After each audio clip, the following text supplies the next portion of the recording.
Hey guys, this is Mr. A. Crizzy here, and welcome back to another movie review. In today's movie review, I'm going to be doing a movie review on the 2009 slasher film from Lionsgate, and it's also the 2009 remake to the original movie from 1981 that I watched on video on demand last night.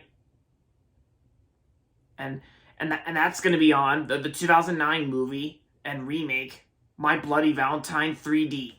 So, My Bloody Valentine 3D is the remake to the original Bloody Valentine from 1981 made by Paramount, and this remake is actually made by Lionsgate, Lionsgate Horror. So the story of My Bloody Valentine 3D, the remake, is about this.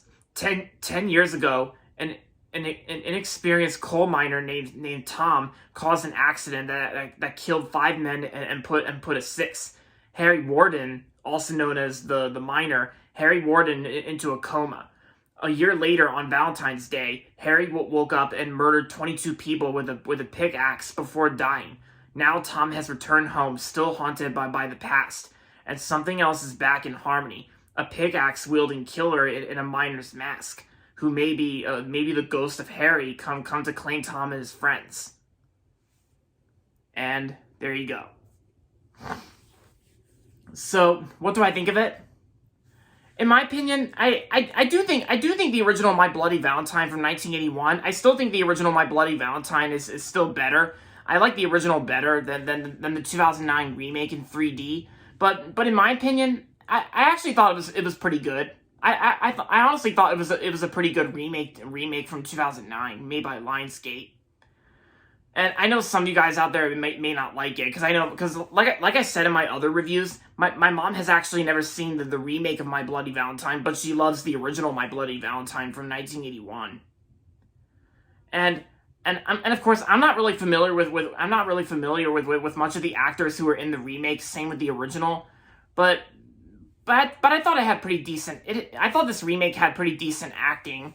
Like Jamie King, like Jamie King, because that name kind of sounds familiar a little bit. Jamie King, but not really familiar with her. But yeah, and so the remake was actually directed by Patrick Lussier. Yeah. And yeah, because the fact that the difference about the companies who made this film, like Lionsgate actually made this film, and plus there was also supposed to be a sequel to the remake of My Bloody Valentine 3D, but Lionsgate lost interest and the sequel was eventually canceled. Yeah, because at first they had a script plan for the sequel, but then they canceled the sequel and the sequel was scrapped, which I think is a good thing, because I don't think we really needed a sequel to the remake to the My Bloody Valentine remake from 2009. And the way the 3D effects works, like how the axe and the blood, and they just the way the things that they come close to the camera like a 3D effect. I mean, it was okay, but I mean it was it worked out pretty decent. But the 3D technologies, it was okay. But the fact that this movie, this remake from 2009, My Bloody Valentine 3D, I thought it was actually a lot more gory, a lot more bloody, more gory, and more violent compared to the original. Yeah, but and there are some times where it does get cheesy, but I still don't mind it. I handled it very well, because I like horror films now, and I like scary movies. Yeah. And I still think Harry Warden, the miner, is still a very good horror villain.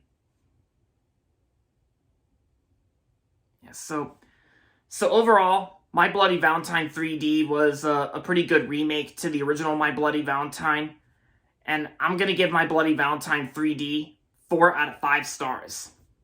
So if you haven't seen the remake yet, then I say give this movie a watch. It'll probably be just a one-time watch, and I would say I recommend checking out the original My Bloody Valentine from the 80s, like the early 80s, like 1981 from Paramount.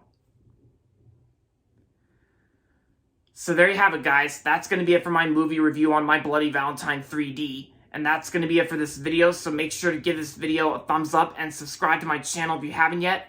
And as always, thanks for watching, and until next time, this is Mr. A. Crizzy saying, goodbye everybody, and that's about it.